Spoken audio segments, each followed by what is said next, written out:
We're Mike and Debbie. We're RVing around the country, willy-nilly style.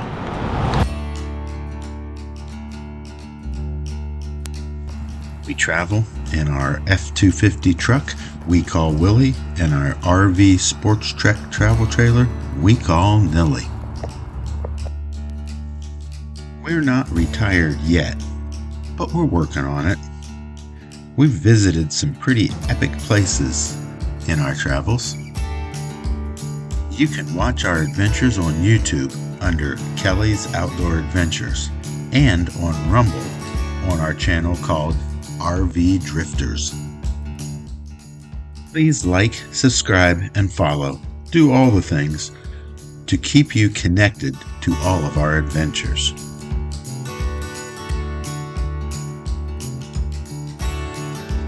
Today's episode, our vlog is going to be about the repairs we've done to our KZ Venture Sporttrek 343VIK touring RV camper.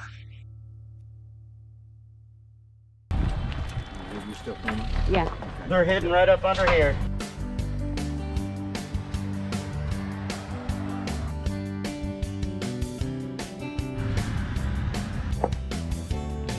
So we're made a quick list of our issues we've had with Nilly, our travel trailer, in the first 18 months. And went on and I think I'm going to make a video and just quickly touch on each one of these issues. These are the issues we've had in the first 18 months of ownership of this Venture Sporttrek 343VIK touring RV. I then went on and added to this list a list of the general maintenance things we've had with the travel trailer in the first 18 months, some upgrades that we made to Nilly, and upgrades on some accessories that we had, and then some things that we're going to do in the very near future. So kind of coming back, you can see this is a pretty detailed list, but again, for this video we're just going to focus on the repairs and the warranty issues and what should have been warranty issues. The first thing was the black tank flush leaks when using the cleanout valve. This was found on our first overnight break-in trip. The root cause was the manufacturer forgot to tighten the connection between the hose port and the black tank. It was behind a wall and required some disassembly to reach the repair area, so we ended up taking Nilly back to the dealership and have them fix it right. The second issue we want to touch on are the flat tires issues. We had 5 flat tires in the first 3,800 miles. Tire warranties that we determined were worthless. We paid $900 extra for the purchase of a tire warranty, and they only paid for the first flat tire. After that, they blamed it on the axles of the trailer, and we bought tires on the road because we had to get the unit home, and they would not cover them. Now, what I should say is they wouldn't cover them because we didn't want to put the same thing that came from the manufacturer. We wanted to upgrade to something that could really handle the job and be better quality down the road. And because we wanted to upgrade, I did try to get them to at least offset the cost of what the cheap tires were going to be and put that at least towards the difference, and we would have covered the difference, but they weren't willing to work with us at all. I guess you could say we were a little more than just disappointed. We also ended up buying 5 tires. We put 4 on the rig, and then we purchased a new G-rated tire as well for the spare.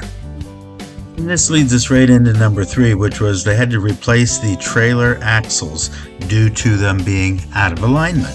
And there were serious questions and concerns about this repair in general. They did not fully repair the additional damages to the trailer from the tread separation. The dealership kept Nilly for over 4 months. And over a year later, when we took Nilly in for a different service, when we got the axles repacked, they questioned whether the axles had been replaced or just repaired. And on to number 4, the underbelly plastic board cover was hanging down. I produced a video already on that. We first saw this problem while staying at our Travel Resorts of America campground, the Sycamore Lodge, just outside Pinehurst, North Carolina. The black plastic underbelly board across the back of our travel trailer was drooping down, exposing the insulation and the electric wires. When I'd gotten underneath the camper, I found that there were 2 self-tapping screws that failed to penetrate into the angle iron and allowed the plastic to hang down and basically waller out. At this point in time, Willie and Nilly had about 8,000 to 10,000 miles on it.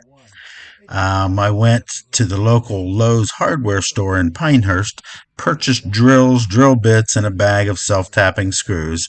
The repair held in place for the remainder of the trip, but once back home, I purchased a 4-foot piece of aluminum, removed all the screws that I had installed, put a wider lip and a better hold on the back plastic board. Moving on to number 5, the dining room window valance, or window topper as I would call it, fell off the wall. We ended up reinstalling the window valance with a little bit wider screw and applied Gorilla Glue to the threads. So far this has held up. Now, I'm not going to make a big complaint on this because you hear all the time that driving an RV down the road or pulling a travel trailer down the road as we do, it's like driving in a constant earthquake, and these things shake and rattle. It just would be nice if they put such a heavy piece of decorative material on there that they would have it supported so it could do its job. Number 6, the outside storage locks seized up. We stopped locking 2 of our outside storage locks because the plastic locks would seize up and in effect would lock us out of those storage bins. There are 5 locks that are all keyed the same on our rig. We replaced 2 of the 3 plastic style. I purchased 3 in total and kept 1 for future use. So far we haven't had to use it.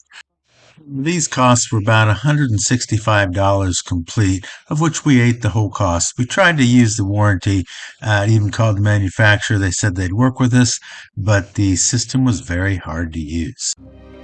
And number 7, the black tank leaks past the shutoff valve when emptying the black tank. We purchased a secondary shutoff valve.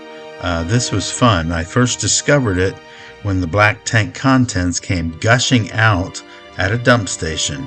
We were at another one of our Travel Resorts of America campgrounds near Salt Fork Lake State Park in eastern Ohio.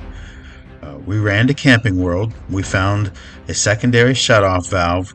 We saw these on one of the Keep Your Daydream YouTube episodes. Thought it'd never happened to us. That was camping education lesson number 7 for us. And by the way, this has never been fixed either, other than we're just using the shutoff valve all the time. The secondary shutoff valve all the time. Number 8, gas propane switch valve would not flip back and forth between the right tank and the left tank. We continued to use the regulator by manually swapping out the tanks back and forth. But after 16 months of doing this way, KZ finally notified us about a safety recall warranty, and they switched out the valve because of a safety issue. This was the only other time we used the warranty system and made sure the dealership had the part in-house and would complete the task while we waited. All this was confirmed before we ever dropped the camper off. Okay, now replacing the toilet. I'm going to take the blame for this issue. I failed to flush out the charcoal debris when replacing the new water filter, and we filled the onboard water system, allowing the charcoal filter material into the freshwater tank. and the material interfered with the toilet valve shutoff, causing it to continually fill the toilet. The problem was made even harder because the manufacturer did not install an incoming water shutoff valve behind the toilet. That would be handy. That ultimately got done, and it'll show up as an upgrade in a later video. And a quick note to KZ, please consider putting shutoff valves on every single unit. This is just something that ought to be done with common sense. This first time we installed the new toilet in the RV, an RV tech in Ohio installed the same model. The same water flow problem happened again about 2 weeks later when we happened to be in Sedona, Arizona. We called a local RV tech in Cottonwood, Arizona, who came to the campground. This time we purchased a new Dometic brand toilet that has removable sides and had easy access to the valves and the seals in question. So if this would ever happen again, we wouldn't have to keep replacing toilets.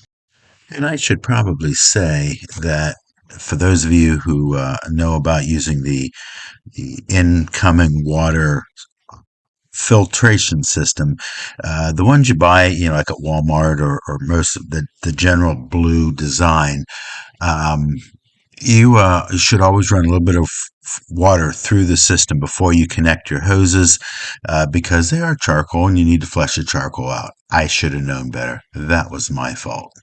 And secondary is first toilet, we didn't drain the onboard water system. I just left it in and basically caused the same problem twice. So this whole toilet issue, it's on me. Number 10, the slide vertical seal ripped. We caught this problem almost immediately, and we applied some super glue to the tear. It lasted 5 or 6 months, and it needed to be redone. And I think eventually we need to get a whole new seal installed. Number 11, the slide seal under seal, the horizontal one that's under the bedroom slide.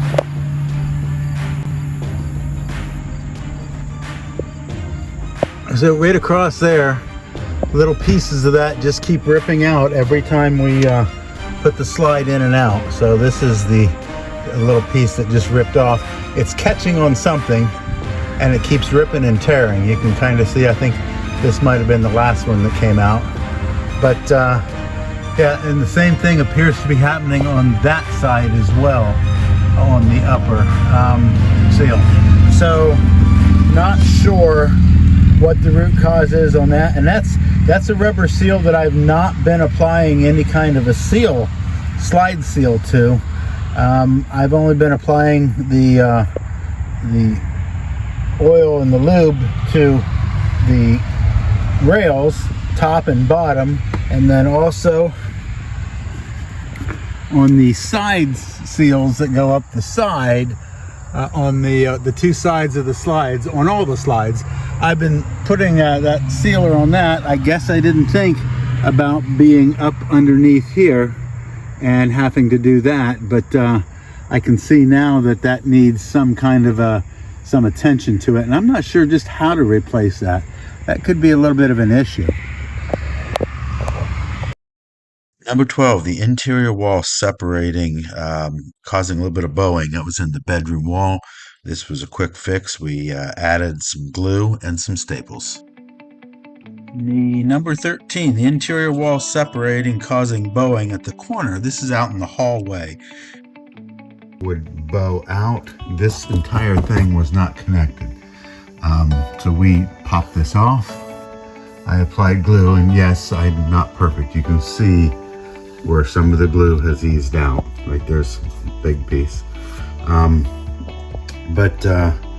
then reapplied staples, a little bit longer staples. The problem with the staples in here was there's nothing, it's all hollow back there. So when you're putting a staple in this, it's only holding into that. There was no holding. So you can see the staples, and I added a couple, but did the same thing on around here.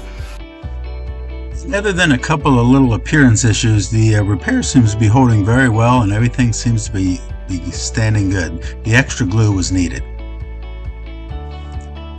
Number 14, the end table shelving beside the back couch collapsed.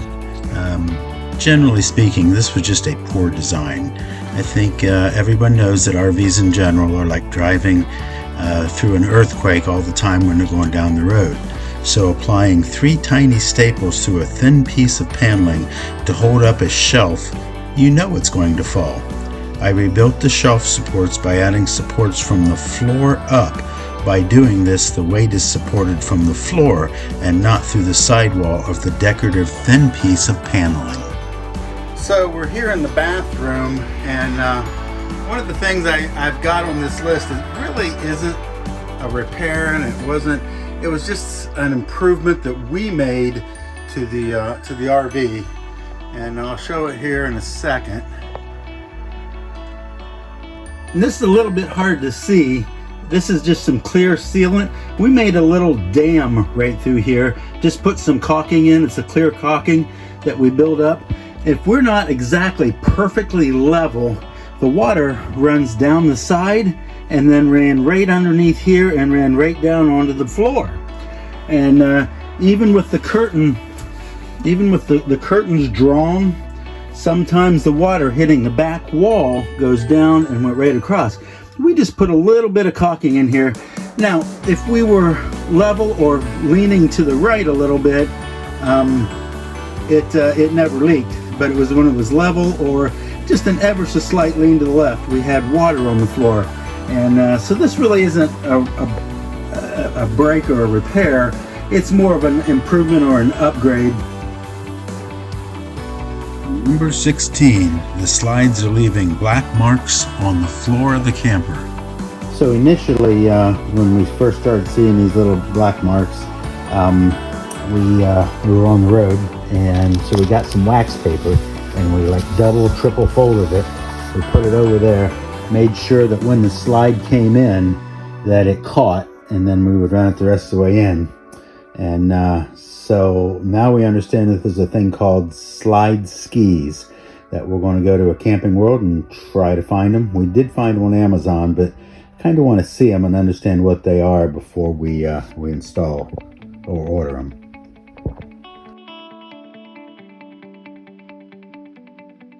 So this is the slide ski that we purchased from RV wholesalers up at Indian Lake, Ohio. And we want to figure out how to cut them and put them on. And I don't have a good picture of this, but we didn't change out the slide ski yet because I found out that what's causing the black mark is there is a screw that has loosened up on the inside of the slide, pushing down on the slide ski. Then the slide ski is what's making the black mark. So we need to take off the slide ski, fix the screw that's hanging down, and then reinstall the slide ski. And that's a little bit more work than I think I want to do. I'm going to find somebody local here to get that done. On the floor inside, and it's about ready to pierce through the slide ski. When that does, then it'll just start tearing the flooring. Because we're still using our camper all the time, our latest trip to Gettysburg and over to Hershey to the RV show, I took heavier aluminum and laid on the floor so that it wouldn't scratch the floor any worse, and the aluminum seems to be taking the brunt of the slide weight. Number 17, the battery power switch broke. It did break in the on position. We're in here far enough to see where the heck it's at. Way back in there. You can't physically see it at all. So you basically have to feel and then twist. So putting your hand in here, it's, yeah, so you're working on something that you can't really see. You can see it now because I got the camera shoved in there, but I can't get my head all the way in there. Putting the switch in a better location and maybe a waterproof design would be better. Hot water tank stopped heating water when switched to propane. It worked good on electric, but when we switched it over to boondocking, we wanted to use the propane, and it just didn't work. There was a reset button that kept popping, so we made the assumption that was the problem, and I went to Camping World, got a part, and replaced it.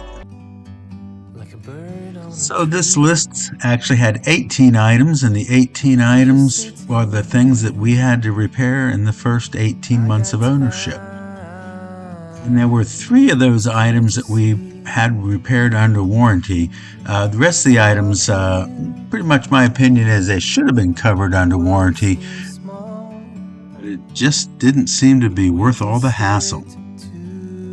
With these issues we're having with the slides right now, it's kind of something that is above my my pay grade to get fixed.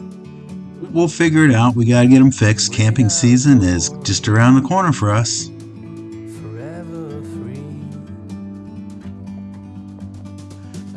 And some of you out there would say, why do you still have this camper after having all these problems? Well, I said before, we bought the camper based on the floor plan, and we love it. I know it very well. I know how to winterize it. I know how to prep it for trips, and it travels nicely. We've got the truck all set up with airbags, and it goes down the road, and quite honestly, yeah, I think we are going to keep it. I do like it. And I just got to figure out the slide issue, and I'll do another video on that, and if I get it done myself or if I hire it done, we'll let you know. But all in all, the travel trailer that we have, well, it works for us. Don't forget to like this video and subscribe to our channels. We are Kelley's Outdoor Adventures on YouTube, and we are the RVdrifters on Rumble.